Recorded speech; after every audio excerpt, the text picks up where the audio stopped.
Hi friends, and welcome back to my channel. So today I am going to do a book haul for you guys. I've got lots of books. To be quite honest, I don't know if these are really all the books that I've been purchasing. I tried to get the newer ones that I know of that I've bought in the last couple months instead of all the way, because it's been a while since I've done a book haul and I have a lot of new books. So without further ado, let's get started. So the first book that I'm going to show off in the book haul, I literally just got this on Friday because it just came out on the 3rd. It is The Hurricane Wars by Thea Guanson. I apologize if I butchered that. This is the Barnes and Noble edition.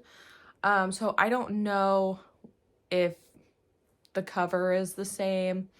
To be quite fair, I don't even remember why I bought the Barnes and Noble edition. I don't know if there's anything different in it. But I mean, I like the cover, thought it was pretty.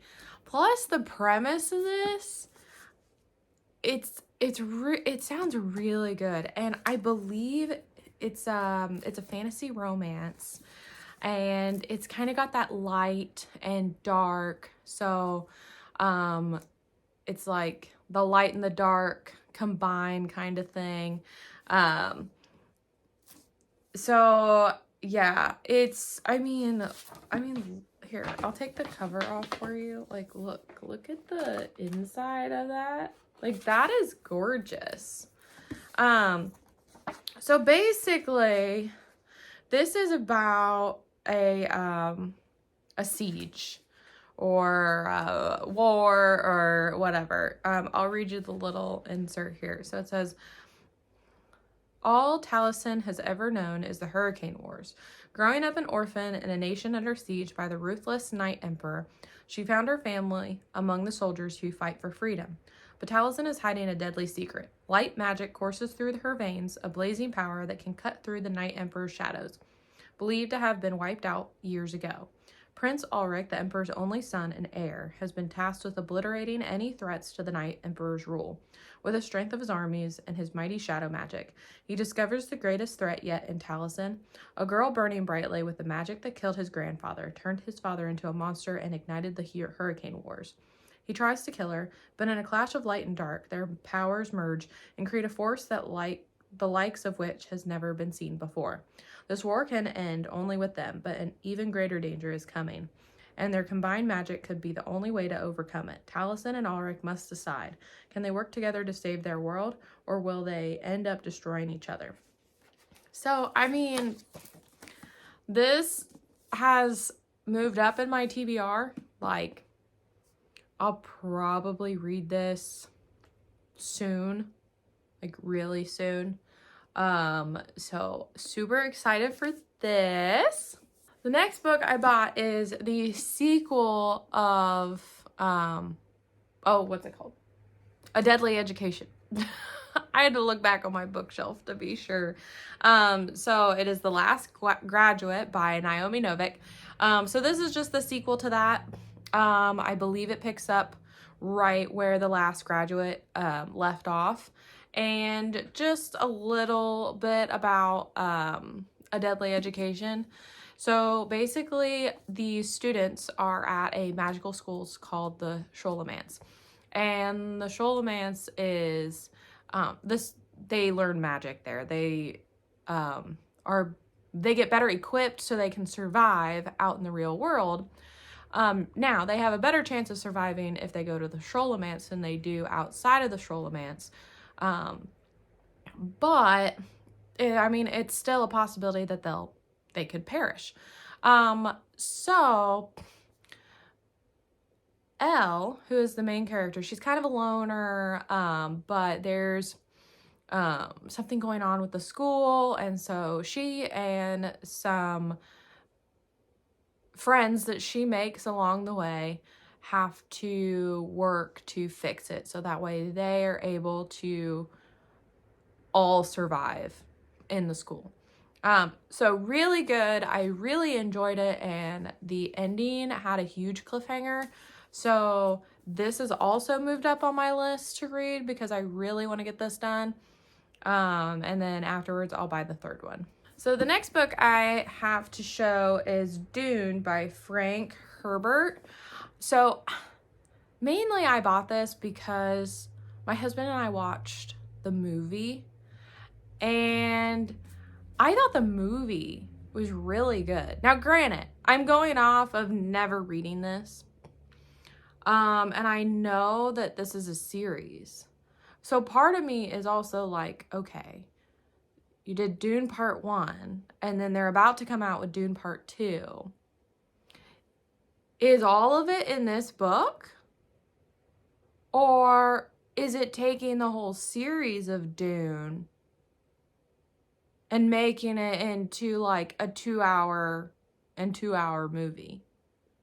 So that is part of the reason why I bought it. But I've also heard like this is one of the best sci-fi books you will read.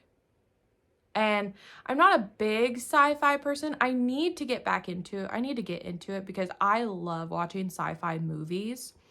So I should love reading sci-fi. But basically, it's set on the desert planet of Arrakis. Dune is the story of the boy Paul Atreides, who would become known as Muad'Dib, and of a great family's ambition to bring to fruition humankind's most ancient and unattainable dream. A stunning blend of adventure and mysticism, environmentalism, and politics. Dune won the first Nebula Award, shared the Hugo Award, and formed the basis of what is undoubtedly the grandest epic in science fiction. I mean, that's all it gives me. But I mean, wouldn't you want to read it too? So, and it's the floppy paperback. I love the floppy paperbacks. So be reading this too. I also have another science fiction to show off. This is called Rosewater by Tade Thompson.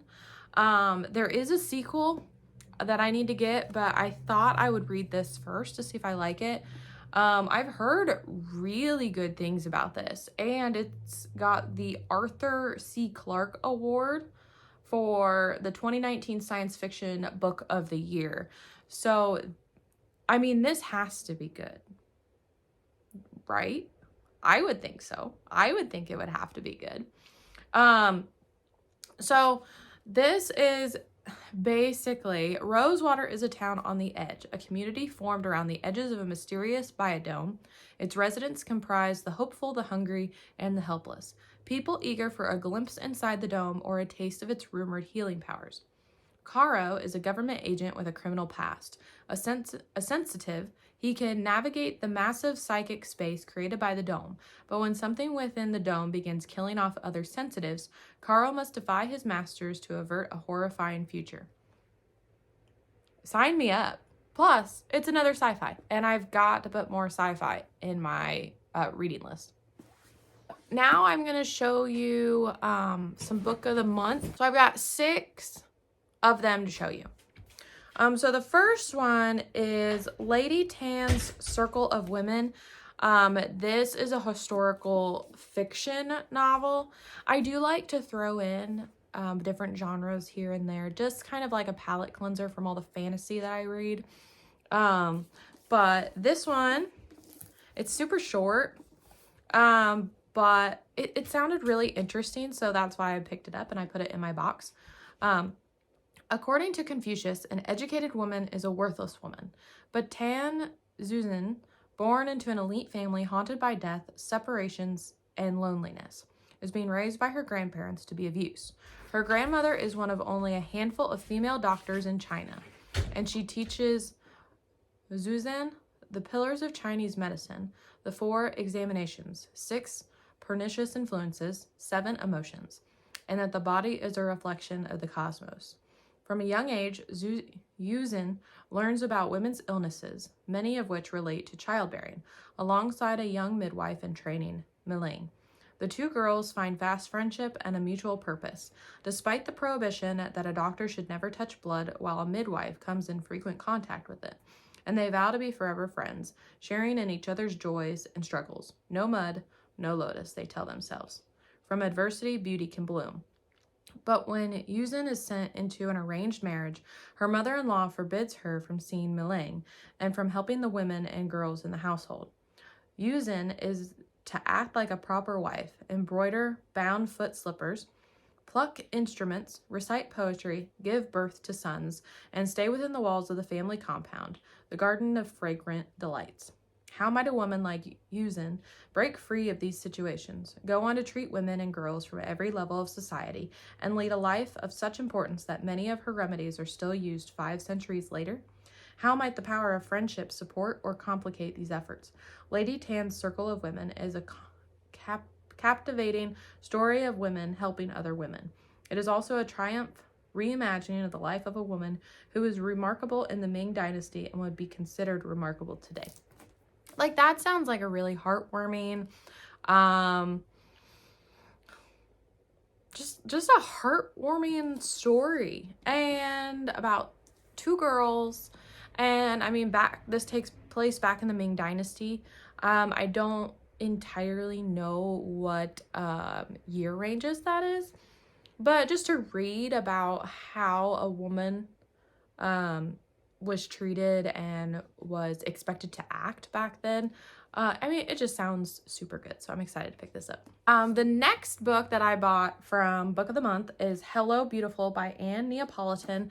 This is just, I believe it's just a fiction book. I'm not sure what the subgenre is, but this sounded super good. It sounds like it's full of drama, and I mean, it's not too long, but it's a nice little palate cleanser. So, William Waters grew up in a house silenced by tragedy, where his parents could hardly bear to look at him, much less love him. So when he meets the spirited and ambitious Julia Padavano in his freshman year of college, it's as if the world has lit up around him. With Julia comes her family, as she and her 3 sisters are inseparable. Sylvia, the family's dreamer, is happiest with her nose in a book. Cecilia is a free-spirited artist, and Emile patiently takes care of them all. With the Padavonas, William experiences a newfound contentment. Every moment in their house is filled with loving chaos.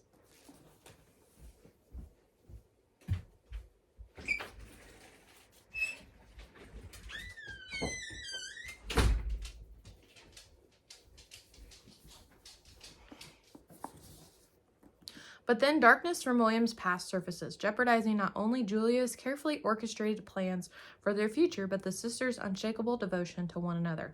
The result is a catastrophic family rift that changes their lives for generations. Will the loyalty that once rooted them be strong enough to draw them back together when it matters most? So, family-centered, heartwarming, drama, hopefully a positive ending. So that way it's not a tragedy.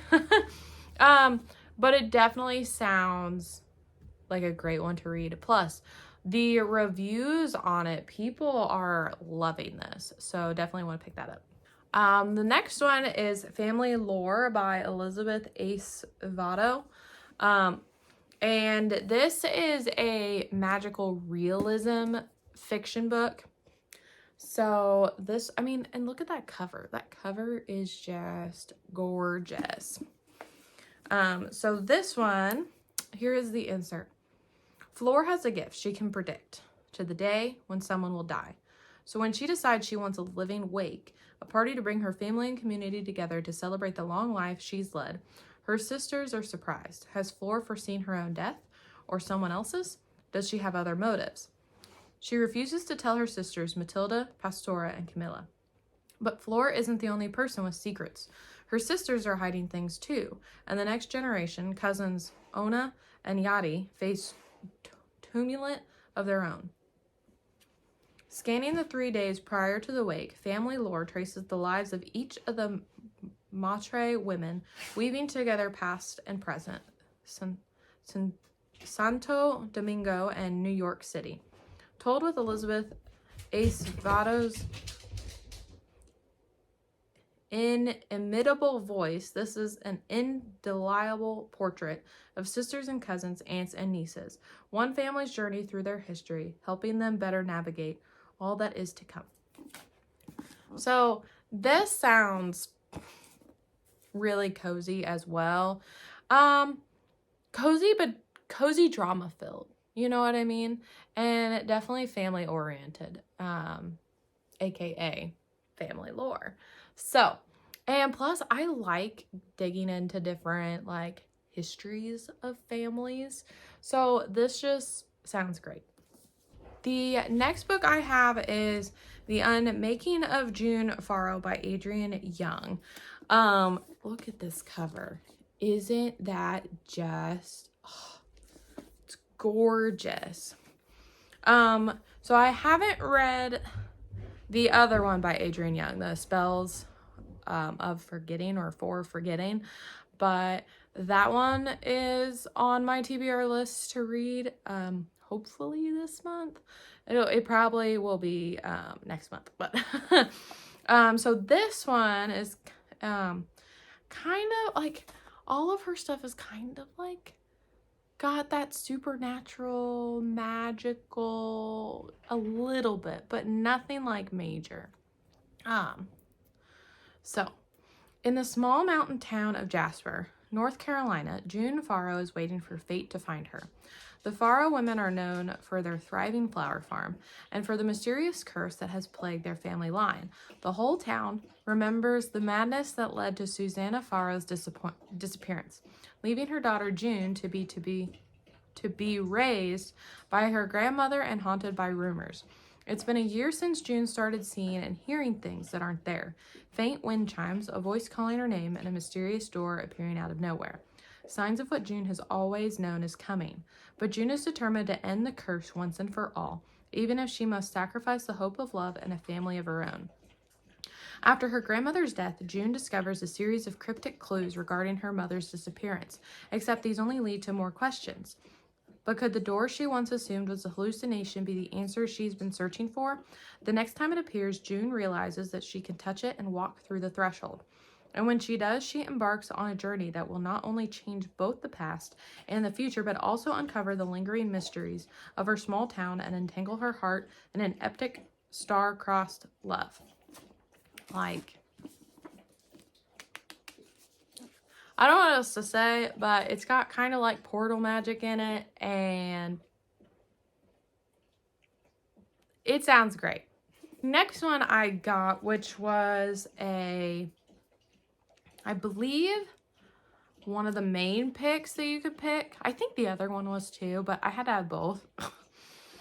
This one is Starling House by Alex E. Haro.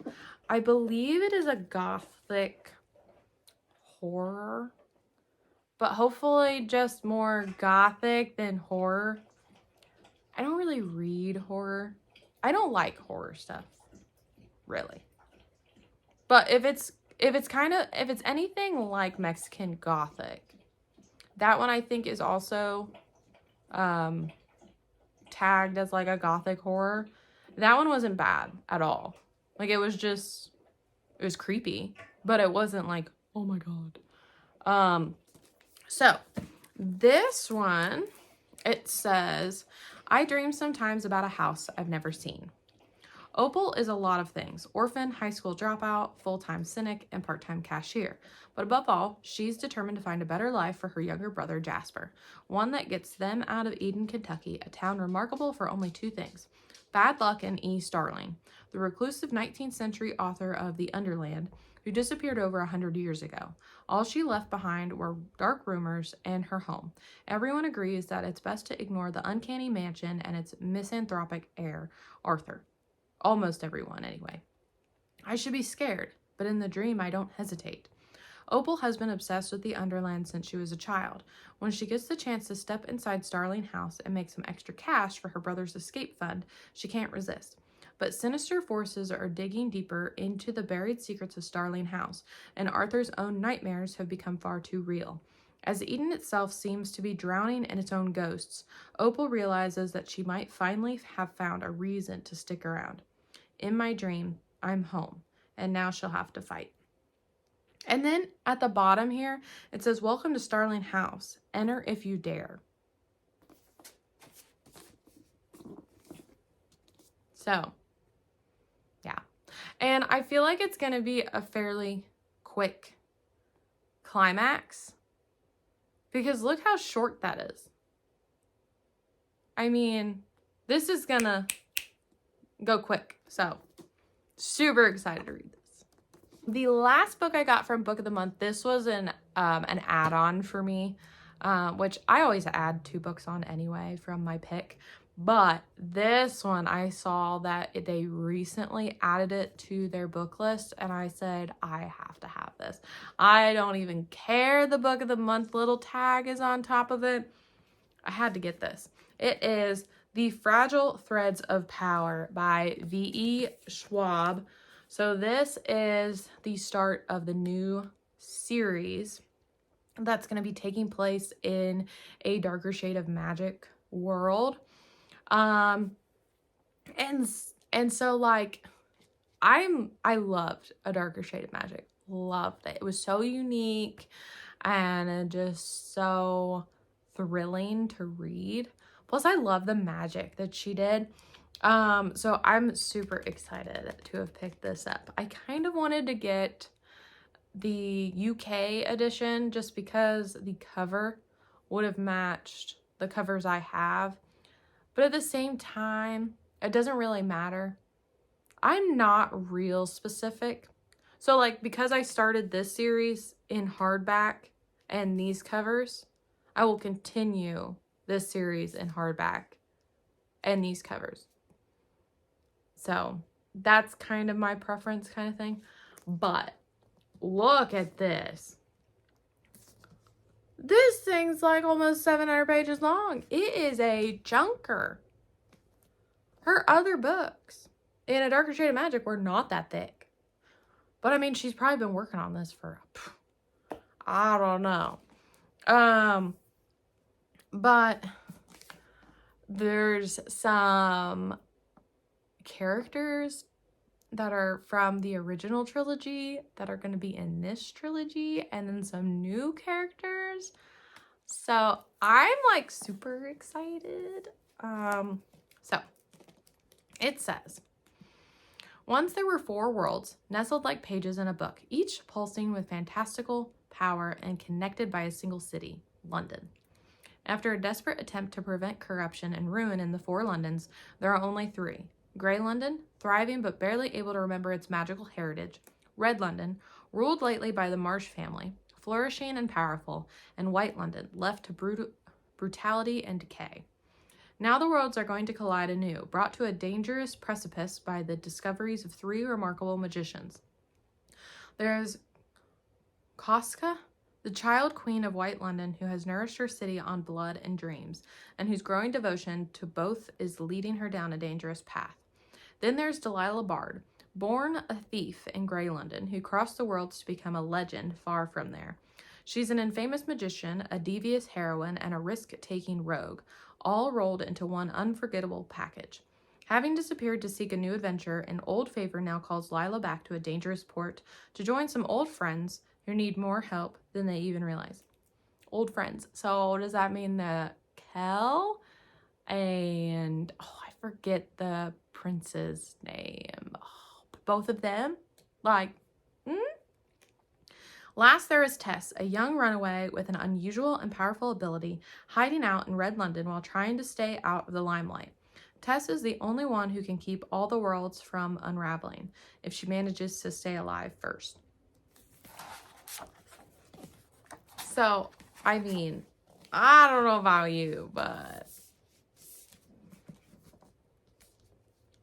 I am super excited. Now, I do not recall if this is going to be a new trilogy or not. But if it is, I'm down for it, okay? The next book I have to show you, I'm going to show you the first one, even though I got this back in like July. So I subscribe to bookbinding or some UK binding things. I think it's bookbinding. But like I'm so glad that I do, because their covers, their special editions are just out of this world. So for their subscription box, they had this series by K.S. Veloso called The Wolf of Oran Yarrow. So I have all three now. I was going to show you the third one, but I wanted to be able to tell you the premise of the first one. And it's been a while since I've read it, so I thought I'd pick the first one up. But so this is the cover. I think this outside cover is the original cover, okay? But let me show you, because it is special edition. It's got sprayed edges, and every one of these is different. So like this main part is the same, but the animal is different. And they are all different colored sprayed edges. And the books are thicker. So then if you take off the cover itself, they all have that different. And then I don't know if that, and then there's that. I don't know if that's the special edition part or if it's just normal. So, yeah, so I have all three of these. So I do need to read these. And as you can see, you can kind of see them. They're like right there. I'm trying to point. Like right there. There's a second and a third one. So here is what these three are really about. Like this was mainly the first one, and it leads on to that obviously, but born under the crumbling towers of her kingdom, Queen Talion was the shining jewel and legacy of the bloody war of the wolves. It nearly tore her nation apart, but her arranged marriage to the son of a rival clan heralds peace. However, he suddenly disappears before their reign can begin, and the kingdom is fractured beyond repair. Years later, he sends a mysterious invitation to meet. Talion journeys across the sea in hopes of reconciling their past. An assassination attempt quickly dashes those dreams. Stranded in a land she doesn't know, with no idea whom she can trust, Talion will have to embrace her namesake. A wolf of Oran Yarrow is not tamed. So, this just sounds like an epic fantasy that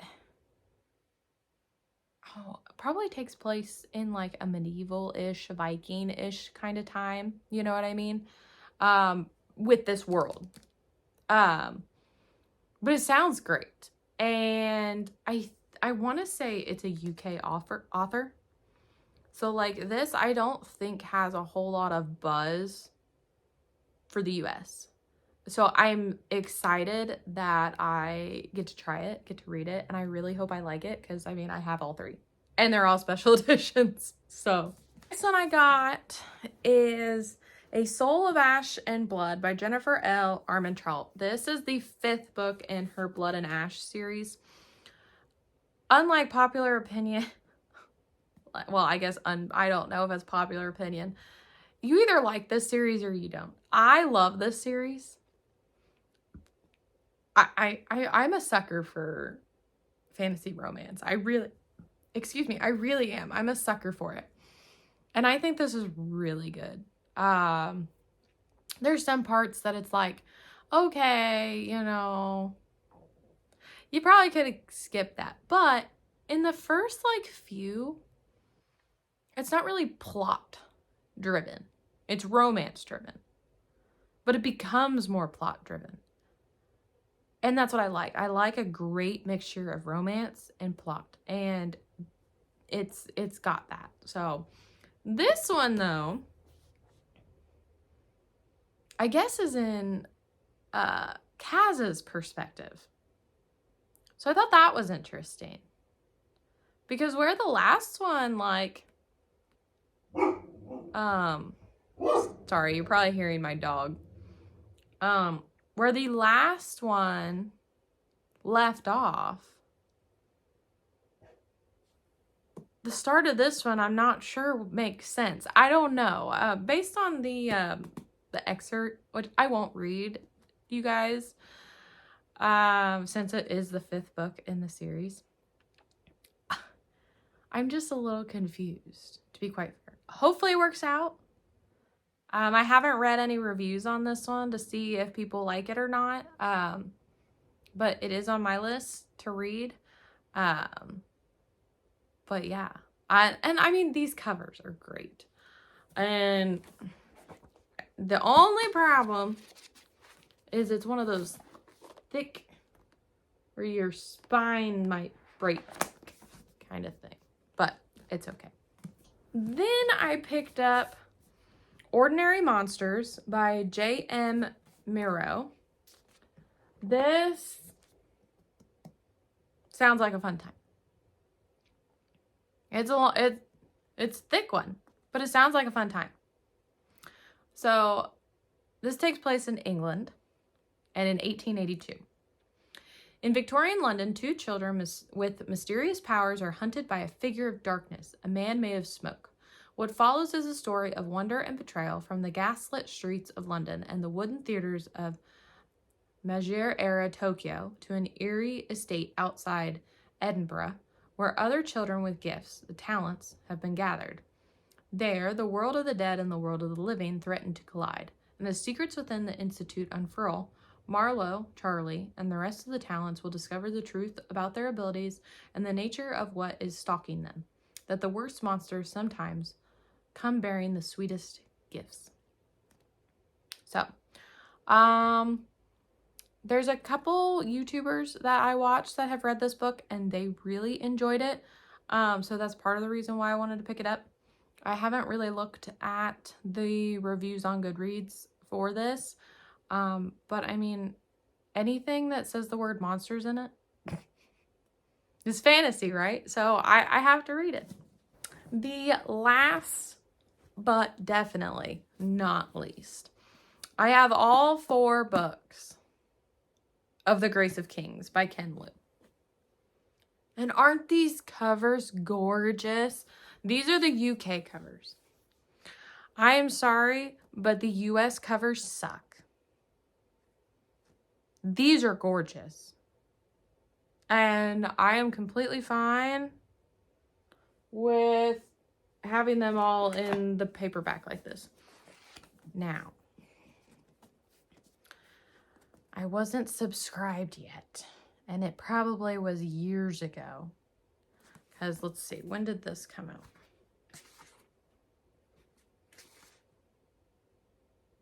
Yeah, the first one came out in 2015. So, probably, and I don't remember when the last one came out. I think it came out, probably a year, whatever. Broken Binding. Why did I say book binding? I'm an idiot. Oh my gosh. Okay. So the Broken Binding, which is where my one special edition book I showed you is from, not book binding. Gosh. They had special edition hardcovers.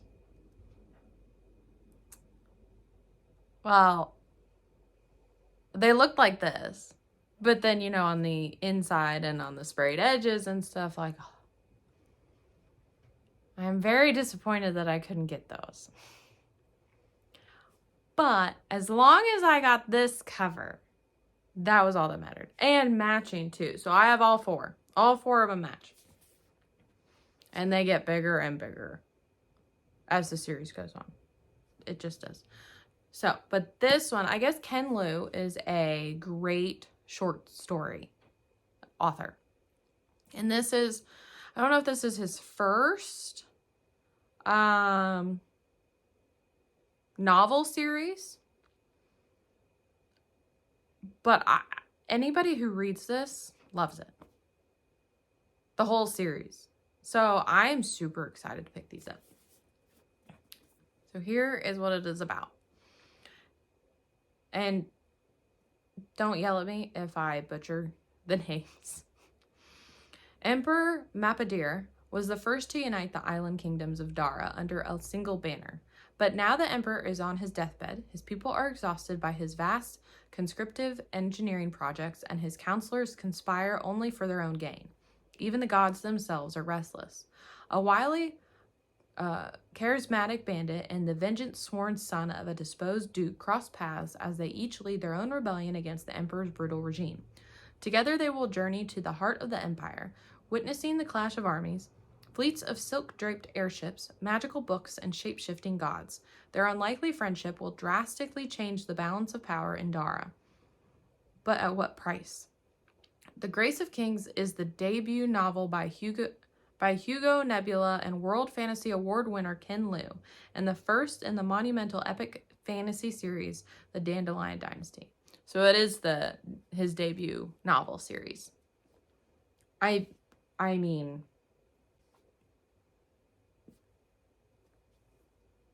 I don't know what else to say. It sounds great. Epic fantasy. Let's do this thing. So those are all the books I've picked up in the last few months. Hopefully my next book haul won't be as long because hopefully I'll have, up-to-date books for you guys. But thanks for joining me, and comment down below. Let me know what books you've bought recently, and go out and be good people. When you feel it's hopeless, when you think that you lost, oh, I will take your hand and we'll rise up from the dust. Oh,